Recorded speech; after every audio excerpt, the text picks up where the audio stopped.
पर धुमोरना ने फिर एक जगह देखा कि धुमोरना ने देखा कि वो भैंसा एक जीव को यमराज लेकर जा रहे थे, पर उस भैंसे ने उसको कोई कष्ट नहीं दिया, भैंसे ने उसको कोई परेशान नहीं।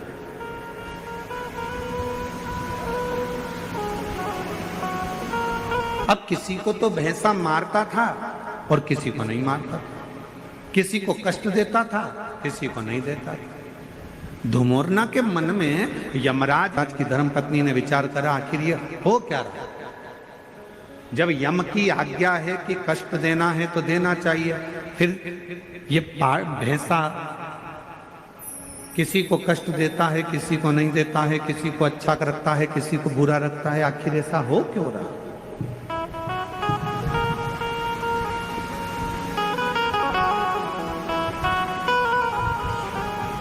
धुमोरना ने भैंसे को बुलाया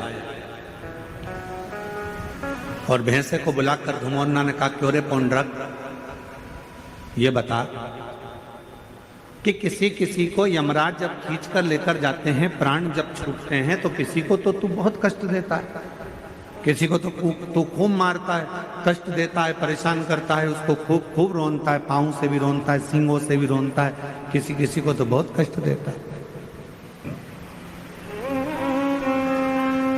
धुमोरना बोली कि पौंड्रक, भैंसे, और किसी किसी को तू मारता ही नहीं, कष्ट भी नहीं देता, आखिर ऐसा क्यों,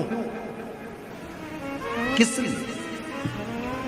तो भैंसे ने कहा धुमोरना से, माताजी, जब भगवान देवाधिदेव महादेव का रुद्र अवतार हुआ, जब मेरे शंकर भगवान का रुद्र अवतार हुआ और उनका रुद्र जो अवतार था, क्रोध का जो अवतार था, उस क्रोध के अवतार में मेरा जो जन्म हुआ है, मैं जो भैंसा,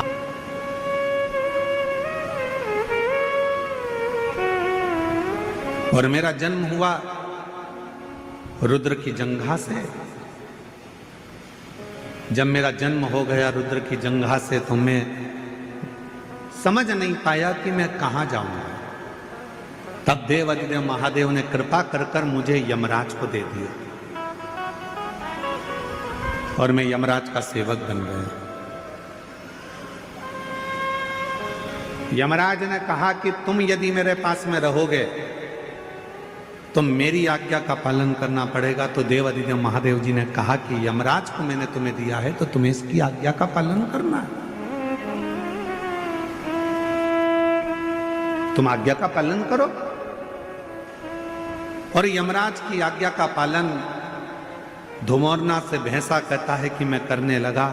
पर शिवजी ने मुझे कहा कि ए पौंड्रक, एक बात सुन, तू यमराज का भैंसा जरूर बनेगा, तू यमराज के पास जरूर रहेगा, पर एक काम करना, तुझे मैंने जन्म दिया है, मेरी जंघा से तू उत्पन्न हुआ है। रुद्र कहते हैं यदि कोई संसार का मनुष्य, पशु, पक्षी, जानवर, जलचर, थलचर, कोई मानव, उसके शरीर में अगर शिवलिंग पर चढ़ा हुआ जल, शंकर का चढ़ा हुआ जल यदि उसके शरीर पर कहीं लगा हो या उसके मुख में शंकर का चढ़ा हुआ जल पड़ा हो, तो उसे तो त्राण मत देना, उसे कष्ट मत देना, उसको सीधे मार्ग से लेकर, उसको तू त्राण मत देना, उसको तू कष्ट मत देना, उसको तू सीधे मार्ग से लेकर,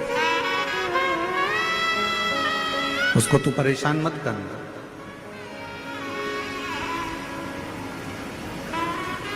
पौंड्रक भैंसे ने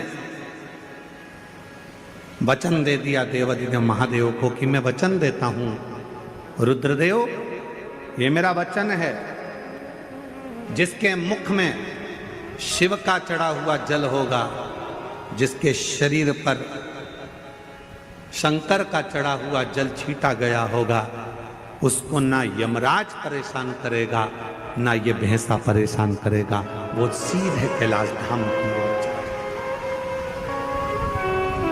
अब हम आपसे पूछें, उत्तर दीजिएगा जरा, जितनी मेरी शिरडी की जीजियां बैठी हैं, जितने मेरे जीजा बैठे हैं, सब उत्तर दें। मरने वाले व्यक्ति तुरंत जाओ जल्दी से गंगा का जल इसके मुख में डाल दो। कभी किसी ने पूछा अपने पूर्वजों से, अपने बुजुर्गों से कि मरने वाले के मुख में गंगा जल क्यों दिया जाता है? कभी किसी पवित्र व्यक्ति से पूछा कि मरने वाला व्यक्ति का जब उसको जब शमशान ले जाया जाता है तो उसके शरीर को गंगा जल डालकर पानी से नहलाया जाता है, साफ करा जाता है? कभी किसी ने अपने बुजुर्गों से पूछा कि मरने वाले के मुख में गंगा जल क्यों देते हैं? मरने वाले के मुख में गंगा जल क्यों दिया जाता है? मरने वाले के ऊपर गंगा जल का प्रोक्षण क्यों करा जाता है? गंगा जल क्यों छीटा जाता है? उसका एक कारण, रुद्रदेव ने जिस भैंसे पर यमराज बैठते हैं वो पौंड्रक भैंसा, रुद्रदेव ने उस भैंसे को कहा था, अगर किसी के शरीर पर शिव का चढ़ा हुआ जल हो या मुख में शंकर का जल हो तो उसको तू यम की कैद मत देना। गंगा जल कहाँ चढ़ा है? शंकर की जटा पर। तो गंगा का जल कहाँ से निकलता है? शिव की जटा से। तो शंकर का चढ़ा हुआ जल ही गंगा जल है। इसलिए जब गंगा जल किसी को दे दिया जाता है, उसके शरीर में गिर जाता है, उसके मुख में पड़ जाता है, फिर वो त्राण नहीं भोगता, उसे कष्ट नहीं, उसे परेशानी नहीं।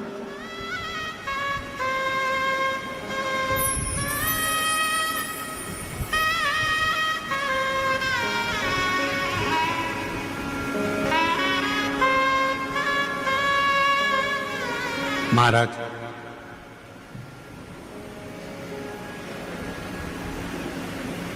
पहले ऐसा नियम था, अब आजकल तो बहुत सारे नियम बदल गए। पहले कोई मानसरोवर जाता था तो मानसरोवर का जल लेकर आता था तो अपने आसपास में थोड़ा थोड़ा जल देता था। बोलो बोलो दीदी, सही है गलत है? कोई गोदावरी स्नान करने के लिए जा रहा है तो माँ गोदावरी का जल लेकर आ रहे हैं तो थोड़ा थोड़ा आसपास में बांटते थे। कोई हरिद्वार गया, गंगा जी का जल भरकर लाया तो गंगा जी का जल आसपास में बांटते थे। पहले ऐसा नियम था। अब बीच में लोगों ने ये नियम बंद कर कर गिफ्ट बांटना चालू कर दिया। हम केदारनाथ जी गए थे, तुम्हारे लिए गिफ्ट लेकर आए। हम हरिद्वार गए थे, तुम्हारे लिए गिफ्ट लेकर आए। हम शिरडी गए थे, तुम्हारे लिए गिफ्ट लेकर आए। फिर गिफ्ट का काम बंद हुआ तो लोगों ने फिर प्रसाद देना चालू करा। हम उज्जैन गए थे, तुम्हारे लिए प्रसाद लेकर आए। हम वहाँ गए थे, तुम्हारे लिए ये प्रसाद लेकर आए। हम तुम्हारे लिए ये प्रसाद लेकर आए। शिव महापुराण की कथा कहती है, किसी मंदिर, देवालय, शिवालय या किसी तीर्थ का सबसे बड़ा प्रसाद होता है वहां की पवित्र नदी का कुंड का जल। वो जल जब हम अपने आसपास में देते हैं तो हमें हजारों हजारों तीर्थ का पुण्य फल प्राप्त हो जाए।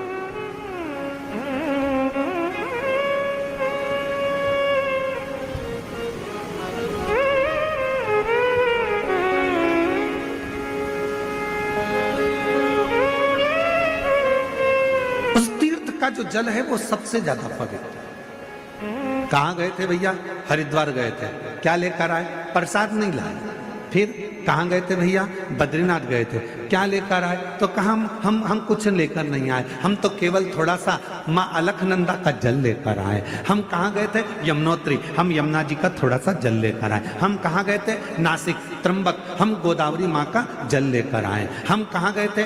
तो ओमकारेश्वर, हम माँ नर्मदा का जल लेकर आए। हम कहाँ गए थे? उज्जैन महाकाल। क्या लाए? थोड़ा सा क्षिप्रा महारानी का जल लेकर आए। हम कहाँ गए थे? प्रयागराज। क्या लाए? त्रिवेणी का जल लेकर आए। उस जल की महत्वता, पर लोगों ने उस जल की महत्वता को कम कर दिया। कहाँ गए थे? मानसरोवर। क्या लेकर आए? शिव जी का मानसरोवर का जल लेकर आए। थोड़ा थोड़ा सा जल, भले एक बूंद दिया जाए, पर वो जल में दूसरा जल मिलाकर उस जल को जब वितरण किया जाता है तो शास्त्र कहता है जो मानसरोवर नहीं गया, जो उज्जैन नहीं गया, जो हरिद्वार नहीं गया, जो काशी नहीं गया, जो त्र्यंबक नहीं गया, अगर वहां का जल, पवित्र नदी का जल, कुंड का जल यदि हमारे घर में आ जाता है, हम भले उस स्थान पर नहीं गए पर वो जल का जब हम प्रोक्षण करते हैं, आचमन करते हैं, तो हमें उसी तीर्थ का पूरा पुण्य फल उसी क्षण प्राप्त हो जाता है।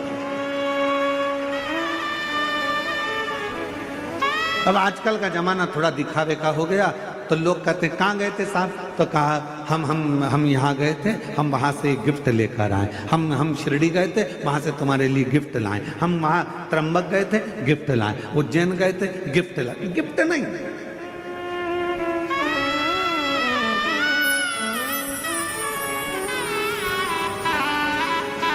अभी कथा में हमने कहा था, जलगांव की कथा में,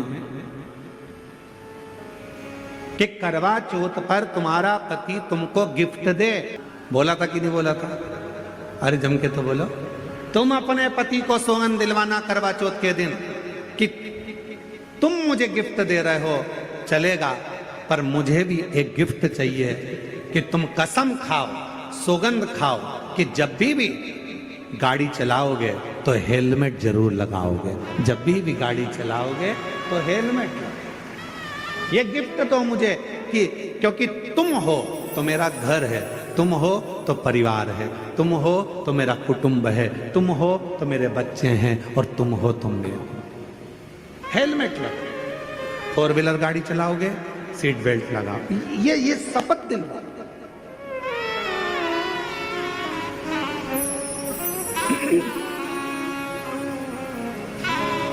और मैंने तेरे ही भरोसे बाबा, तेरे ही भरोसे हवा बिच उड़ती जावा,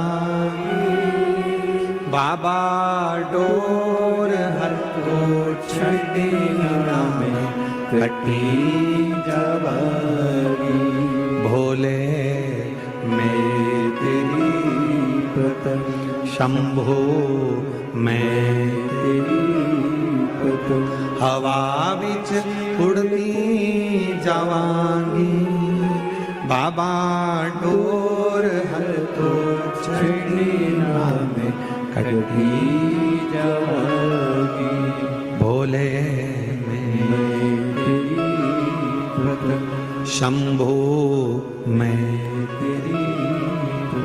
सबसे बड़ा गिफ्ट है, सबसे बड़ा दान है, तीर्थ का जल जो तुम लेकर आए हो, वो तीर्थ के जल को सबको दे।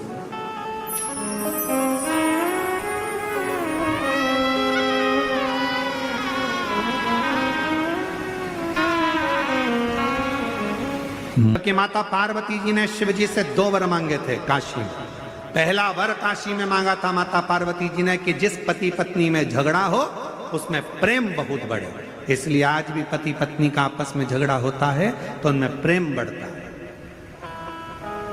पति झगड़ा कर कर जाता है, ऑफिस से आते से ही पूछता है क्यों तेरी मम्मी कहां गई, तुरंत पूछता, मतलब झगड़ा समाप्त,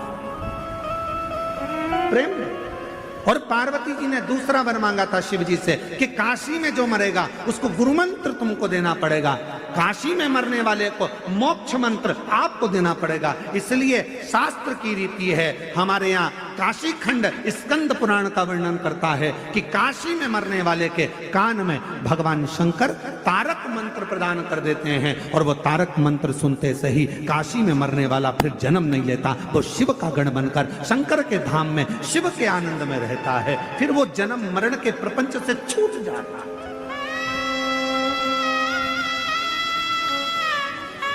फिर वो जन्म मरण के प्रपंच से मुक्त हो गए, मुक्त।